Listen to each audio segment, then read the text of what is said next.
नमस्ते, Memon fast news में आप सभी का फिर से एक बार स्वागत। जामा मस्जिद ट्रस्ट वसई के नए और पुराने ट्रस्टियों के बीच आपसी विवाद। मेरा नाम डॉक्टर शेख नसीर अहमद, मैं जामा मस्जिद ट्रस्ट का चेयरमैन हूँ और जो भी खिदमत है जामा मस्जिद की वो मेरे ज़ेर मातहत चल रही है। अच्छा सर, जो आपने जो यहाँ पे जो फेक नोटिस फैलाया था, जो आपने बोले थे मैं ऑफिस से मैं ट्रस्टी बन के मैं आ गया हूँ, उसके बारे में आप क्या बोलना चाहते हो?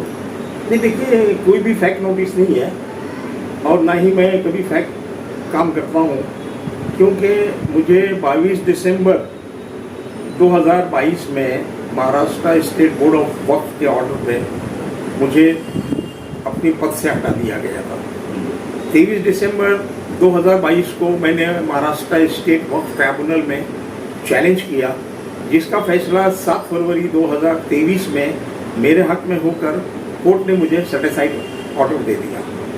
अब उस ऑर्डर के बाद में, यानी मैं आपको ये बता दूं, देखिए कि मेरे पास में ये ऑर्डर की केस नंबर 63 2023-22 जो जिसकी कॉपी है, ये कोर्ट की कॉपी है जो मुझे मैं आपको बता रहा हूँ।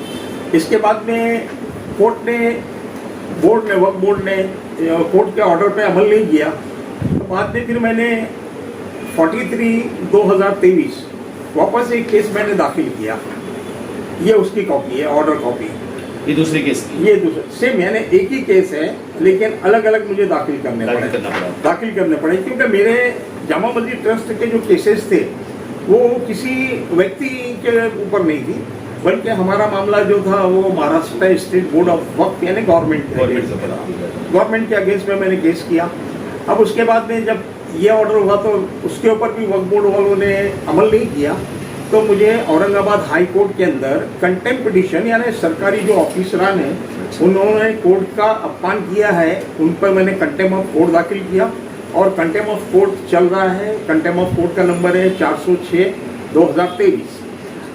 अब ये जो मामला हुआ, इसके बाद में ये हुआ है कि जो महाराष्ट्र वक्फ बोर्ड ने चेंज रिपोर्ट जो मंजूर किया था, अब जब हमारा 22 के अंदर जब केस चला तो उस वक्त कोर्ट में जब फाइल आई थी वक्फ बोर्ड से, तो उस फाइल के अंदर याया तलहा पटेल, जहीर हाजी मियां शेख, मोहम्मद अली शेख का नाम नहीं था। उसके बाद में इन्होंने जो फाइल यहाँ पे कब्जा देने के लिए बारी आई, तो उस वक्त वक्फ बोर्ड वालों ने वो पेपर लेकर आए थे जिसमें इनका नाम दर्ज था। किसका नाम दर्ज था सर? उसमें एक मेरा नाम डॉक्टर शेख नसीर अहमद चेयरमैन, आज भी मैं हूँ, जहीर हाजी मियां Sheikh, number 3 Mohammad Hanif Sheikh, number 4 Abdul Latif Ibrahim Sheikh, number 5 गुलाम अब्दुल लतीफ़ मुजावर और नंबर 6 याया तलहा पटेल। जबकि हमारे अब्दुल लतीफ़ मुजावर जो है उन्होंने इस्तीफ़ा दे दिया था और उसकी जगह पे हमने याया को लिया था, लेकिन वक्फ बोर्ड के पास में उनका इस्तीफ़ा नहीं होने की वजह से उन्होंने याया को डायरेक्टली ऐड कर दिया और उस चेंज रिपोर्ट को मैंने चैलेंज किया। चैलेंज जो किया हूँ मैंने 71, एप्लीकेशन नंबर है, केस नंबर है 71/2023। अब ये इसका ऑर्डर जो हुआ है ये 16 अप्रैल 2024 को हुआ है और इसमें कोर्ट ने मोहम्मद याया तलहा पटेल, जो कि हमारे ट्रस्ट का किराएदार था और किराएदार होने के नाते उसने हमने केस में लिखा था कि भाई ये ट्रस्ट का किराएदार है। सर, ये मैं आपकी बात काट रहा हूँ जी, तो ट्रस्ट की तो याया पटेल उसमें रहता ही रहता है, उसके बावजूद जो आपके इल्ज़ाम लगाया जा रहा है कि उसके अंदर आपकी एक बहन रहती है, सिस्टर आपकी जो रहती है, उनका नाम तो मुझे याद नहीं है, वो भी रहती है वहाँ पे जी। तो वो ट्रस्ट का मतलब जो कायदा जो याया पटेल पे लगा वो कायदा उन पे भी लग सकता था। और दूसरी बात, उसके बाद में आपकी बेटी भी रहती है और आपके दामाद भी रहते हैं उसके अंदर, वो भी एक उनके भी वही केस लग सकता है जी। और उन्होंने खड़े रहे, मतलब अल्लाह की कसम खा के बात किए थे, जो भी है तो कोर्ट में खड़े रह गए, वक़्त को बढ़ के कोर्ट के खड़े रह गए, उन्होंने अल्लाह की कसम खा के बताया कि भाई मैं उसमें रहता हूँ, तो उसमें आपने कसम खाई नहीं खाई? नहीं, देखिए, पहली बात तो ये है, मैं आपको एक बात बता दूं कि ये सही है आपका कहना कि जो कानून मुझ पर लागू है या याया पर लागू है वो सभी पर, चाहे वो स्कूल हो, सोसाइटी हो या ट्रस्ट हो, सबके लिए कानून लागू है, क्योंकि आप ट्रस्ट के प्रॉपर्टी से फ़ायदा ज़ाती तौर पे नहीं ले सकते। और यही ये फायदा तो आप भी तो ले रहे हो ना, मतलब आपकी जो हाँ, मैं- फैमिली है जी मैं वही वो बता तो रहा है, हूँ। तो कायदा आप पे भी लागू हो रहा है। मैं बता रहा हूँ कि इन्होंने वक्त ट्राइब्यूनल में इनका वकील वसीम खान ने कहा कि भाई डॉक्टर नसीर की बहन जो है वो किराएदार है, इनकी बेटी किराएदार है, ट्रस्टी दूसरे ट्रस्टी लतीफ़ इब्राहिम जो है वो किराएदार है। कोर्ट ने ये कहा कि आपके पास में एविडेंस क्या है, पुरावा क्या है। अगर आप ये कह रहे हैं कि भाई ये फला फला किराएदार है, तो वो लोग किसी किस्म का कोई पुरावा दाखिल नहीं कर पाए। और रह जाती है बात, उन्होंने पूरा वो दाखिल नहीं, कोई पुरावा दाखिल उन्होंने नहीं तो वहाँ किया। वो रहते नहीं है वहाँ पे। नहीं सब हमें उनको तो पुरावा देना है ना, रहते या नहीं रहते। अभी मैं ये क्यों कहूँ कि मैं रहते या नहीं रहते, उनको पुरावा अगर उन्होंने कहा। भी एक ने मुझसे पूछा कि भाई जामा पैलेस के अंदर लतीफ़ इब्राहिम शेख की बीवी के नाम से फ्लैट है, तो मैंने उनको बताया कि भाई हमारे लिस्ट में जामा पैलेस के अंदर लतीफ़ इब्राहिम शेख के नाम का कोई फ्लैट है। अब सवाल ये होता है कि अगर आप कोई भी चीज़ को इल्ज़ाम लगाते तो उस इल्ज़ाम को साबित करना ज़रूरी होता है। अब हमने जब केस के अंदर 71/2023 का जब हमने केस दाखिल किया तो उसमें हमने बताया कि याया तला पटेल के 2 फ्लैट हैं। एक फ्लैट याया तला पटेल के नाम पर है और एक उसकी बीवी मेहरुनिसा तला पटेल के नाम पर है। और वो चीज़ हमने कोर्ट में साबित की, लेकिन याया ने डिनाई कर दिया था कि वो डिनाई ये जो है इसमें बाकायदा इसकी कॉपी मौजूद है। इसके अंदर उसने बताया कि भाई मैं उसमें रहता नहीं हूँ। ये देखिए, ये मैंने मार्किंग किया हूँ, ये मार्किंग जो नज़र आ रही है, ये मार्किंग के अंदर उसने डिनाई कर दिया है कि मेरा कोई फ्लैट नहीं है और मैं रहता नहीं हूँ।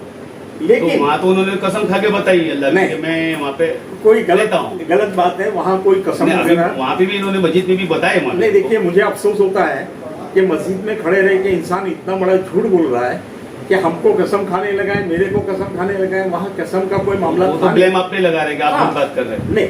तो अभी मैं आपको वही बताता हूँ कि याया तला पटेल ने जब इनकार कर दिया तो इनकार की सूरत में इन्होंने मुझ पर एक केस किया है, ये सभी लोगों ने। वो केस वक्फ बोर्ड में चल रहा है।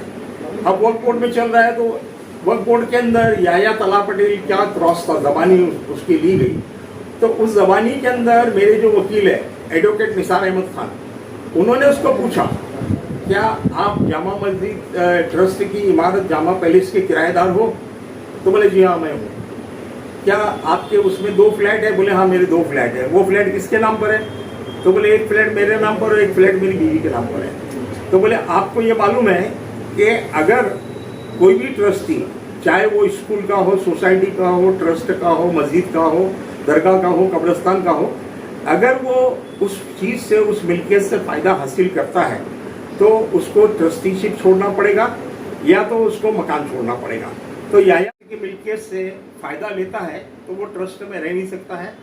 तो इस सूरत के अंदर जब उन्होंने डिनाई कर दिया था, इनकार कर दिया था, तो हमने ये वक्फ बोर्ड में उनका जो केस चला और केस के अंदर मेरे वकील निसार अहमद खान ने उससे जो ज़बानी ली, वो ज़बानी की ये कॉपी है जो कि मैंने कोर्ट में दाखिल किया, जिसमें याया तला पटेल ने बाकायदा कबूल किया है कि हाँ मैं टेनेंट हूँ और मैं ट्रस्ट के दोनों फ्लैट ट्रस्ट को रिटर्न कर दूंगा और लेकिन ट्रस्टीशिप नहीं छोड़ूंगा। और इसी मुद्दे के ऊपर, इसी जवाब के ऊपर तो उन्होंने जो फ्लैट थी, जो प्रॉपर्टी थी, वो उन्होंने रिटर्न किया नहीं, वो उसमें रहते हैं। उनकी बीवी, एक में उनके चाचा हमीद भाई रहते हैं, उनकी बीवी रहती है, और एक में या अपनी फैमिली के साथ रहते हैं। वो उसकी प्रोसीडिंग हमारे चल रही है क्योंकि हमने 64 सेक्शन के अंदर फ्लैट खाली करने के लिए हमने वक्फ बोर्ड के अंदर केस फाइल कर दिया है। तो बताना ये होता है कि वहाँ जो ये लोग बता रहे हैं कि वहाँ कसम ली जाती है, वहाँ कोई कसम नहीं ली जाती है। अगर आपका कोई सूट है, केस है, तो केस में जब आपको विटनेस बॉक्स में लिया जाता है और ज़बानी जब शुरू होती है तो उसमें कसम ली जाती है। वहाँ तो उनके वकील ने सिर्फ मोहसिन खान ने सिर्फ इल्ज़ाम लगाया था, हमारे वकील ने सिर्फ उतना ही कहा कि इन्होंने मेरे क्लाइंट पे जो भी इल्ज़ाम लगाया है, ये कोर्ट उनका तो कहना है कि आपने भी अल्लाह की कसम का भी झूठ बात नहीं भाई, मैं वही बता रहा हूँ, वहाँ तो कोई कसम हुई नहीं है। ये जवाब है, ये उसके जवाब के ऊपर कोई कसमबाजी वगैरह होती नहीं। हाँ कसम होती है, लेकिन जब केस चलता है, विटनेस बॉक्स में जब लिया जाता है, जब कसम होती है। अब ये क्या कहते हैं वो जाने, उनका ईमान जाने। और एक सर आपको एक अपने को आपको आरोप लगाया जा रहा है कि वक्फ बोर्ड की जो प्रॉपर्टी है, जो फ्लैट है, आज तक उन्हें आपने वक्फ बोर्ड को हिसाब दिया नहीं उसके बारे में। अल्हम्दुलिल्लाह। हाँ, तो वो उनके बारे में सर क्या बोलना चाहते हो कि आपने देखिए- हिसाब दिया या नहीं दिया वक्फ बोर्ड के जो बिल्डिंग के? देखिए, आज मुझे ट्रस्ट पे तकरीबन 50 साल हो गया है जिम्मेदारी को संभाले हुए। ट्रस्टी पे ट्रस्ट की जिम्मेदारी संभाले हुए 50 साल हुआ है। और वसई का बच्चा बड़ा बूढ़ा सभी जानता है कि जिस वक्त ट्रस्ट का चार्ज मेरे हाथ आया था उस वक्त ट्रस्ट की आमदनी सालाना 6,000 रुपया थी। 50 साल पहले की बात है। आज अल्हम्दुलिल्लाह लाखों में आमदनी है। ट्रस्ट की करोड़ों की प्रॉपर्टी है और ये करोड़ों की जितनी प्रॉपर्टी है इसमें जो दूसरों के नाम दर्ज थे उन लोगों के सबके नाम 100 साल 99 साल की लीज पर दी गई थी, उनके नाम खारिज करके और कोर्ट के जरिए सुप्रीम कोर्ट तक मैंने लड़ाई लड़ी और आज वक्फ बोर्ड के अंदर वो सारी के सारी शेड्यूल प्रॉपर्टी वक्फ बोर्ड के शेड्यूल में दर्ज है। रह जाती है बात कि हिसाब किताब की, तो हिसाब किताब मैं आपको बता दूं कि 2022 तक का नहीं, एक मिनट में आपको बता रहा हूँ सर। जो मस्जिद का चंदा आता है हर हफ्ते आता है जुम्मा को, जो तो उनका कहना है कि ये बताते हैं कि 3-3.5 रुपये आता है जुम्मा का, जो भी आप चंदा निकालते हो। आपकी तरफ से 3.5 रुपये था, अब ये लोग निकाल रहे हैं, यहाँ की जो नई ट्रस्टी जो बने निकाल रहे हैं, तो वो बोल रहे कि हमारे को 10,000 कहीं 15,000 कहीं 12,000 रुपये आता है, तो हम बाकायदा बोर्ड पे लिखा जा रहा है। तो सर ये बात कहाँ तक सही है? देखिए, मस्जिद की आमदनी सिर्फ चंदा ही नहीं है। जो ये बता रहे हैं कि चंदा इतना आता है, मैं कह रहा हूँ ये चंदे के ऊपर अपना धंधा चला रहे हैं। आज जो लोग ने मस्जिद का चार्ज संभाला है उसमें सभी लोग मौजूद हैं। कल वो क्या थे, आज क्या है, और उनके मकानात देख लीजिए, उनकी गाड़ी मोटर देख लीजिए, जो उनके पास कल नहीं थी आज उनके पास हासिल होगी। मुझे उन पर इल्ज़ाम नहीं, जो उनके सामने आवाम जो देख रही हो। डॉक्टर नसीर 50 साल पहले जैसा था आज भी वैसा ही है। रह जाती बात मस्जिद के हिसाब किताब की, तो वक्फ बोर्ड को 2022 तक का मैंने हिसाब किताब, मार्च 2022 तक का हिसाब किताब दे चुका हूँ। 23 और 24 ये 2 साल का अकाउंट मेरा हिसाब देना बाकी है। कल वक्फ बोर्ड में उसके सिलसिले में मेरी बात, उसके पहले का आपने जो हिसाब किताब दिया उसके सब पेपर है आपके पास? हाँ अल्हम्दुलिल्लाह, सब जो कॉन्ट्रीब्यूशन चेक पेमेंट मैंने भरा हूँ वक्फ बोर्ड का वो मेरे पास है, वो कोर्ट में मैंने सब पेश कर चुका हूँ और वो सारी चीज़ें क्लियर हो गई है। अब रह जाता है, इन्होंने मस्जिद की मैंने इमारत ज़मीनें बेच दी, ये भी इल्ज़ाम उन्होंने लगाया। फ्लैटें बेच दी, हाँ, और वो बाकी सब तो उनका है सब आपने नहीं किया, वो आपका भी इल्ज़ाम है। वो मेरे उसके ऊपर बारे में इल्ज़ाम है, उस पर वक्फ बोर्ड ने तहकीकात कर चुका है और तहकीकात चेक करने के बाद में अभी ये 23 अप्रैल को वक्फ बोर्ड के अंदर हेयरिंग थी। उस हेयरिंग में वक्फ बोर्ड के जो वहाँ पर लीगल एडवाइज़र है वो खुद कहते हैं कि आपके ऊपर 70 की कार्रवाई चल रही है, लेकिन हम लोग खुद परेशान है कि सामने वाले कुछ आपके खिलाफ में सबूत नहीं दे रहे कि भाई आप डॉक्टर नसीर ने ज़मीन, अरे डॉक्टर नसीर ने 1 इंच भी अगर किसी को ज़मीन बेचा है तो वो मुझे बता दे, मैं उसी दिन इस्तीफा दे दूंगा। अगर किसी ने ये बता दे कि डॉक्टर, जबकि भारवाड़ की जो ज़मीन है कोर्ट के पास में है, उस ज़मीन के मामले में बिल्डरों ने 80 करोड़ के अंदर वो ज़मीन खरीदी थी और उसके अंदर 5 करोड़ रुपया मुझे दिया गया। बाकायदा डाबरे वकील ने जो किताब लिखी है उस किताब के अंदर उसका जिक्र है। लेकिन अल्लाह का एहसान व करम है कि मेरे को अल्लाह ताला ने जब 6 फुट की ज़मीन दे दी है, वो मेरे लिए काफ़ी है। दुनिया की दौलत दुनिया में छोड़ के जाना है, तो ये इल्ज़ामात लगाना उन लोगों का काम है जो बताते खुद उनका किरदार जैसा है वैसा वो दूसरे को समझते हैं। अल्लाह का एहसान व करम है कि आज तक का मैंने जो भी ट्रस्ट के लिए काम किए वो अल्लाह को हाजिर और नाजिर जानकर किया हूँ और मुझे इस बात का यकीन है कि आज तक का मुझसे ऐसी कोई गलती और सजा नहीं हुई है जिसके लिए मैं अल्लाह के यहाँ पे मेरी पकड़ हो। अब रह जाती है बात कि इंसान से छोटी मोटी गलती होती है, लेकिन ये आप उसको पकड़ के बैठ जाएंगे।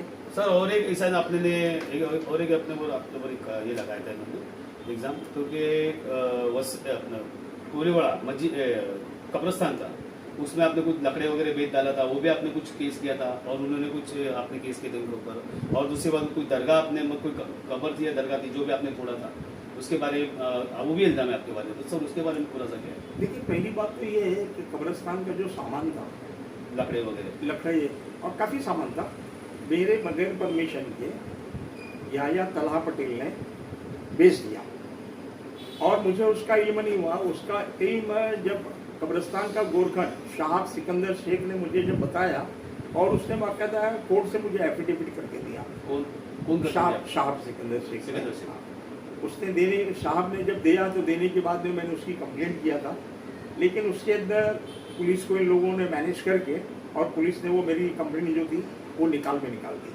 रह जाती है दूसरी बात, कब्रिस्तान के अंदर मैंने दरगाह तोड़ी।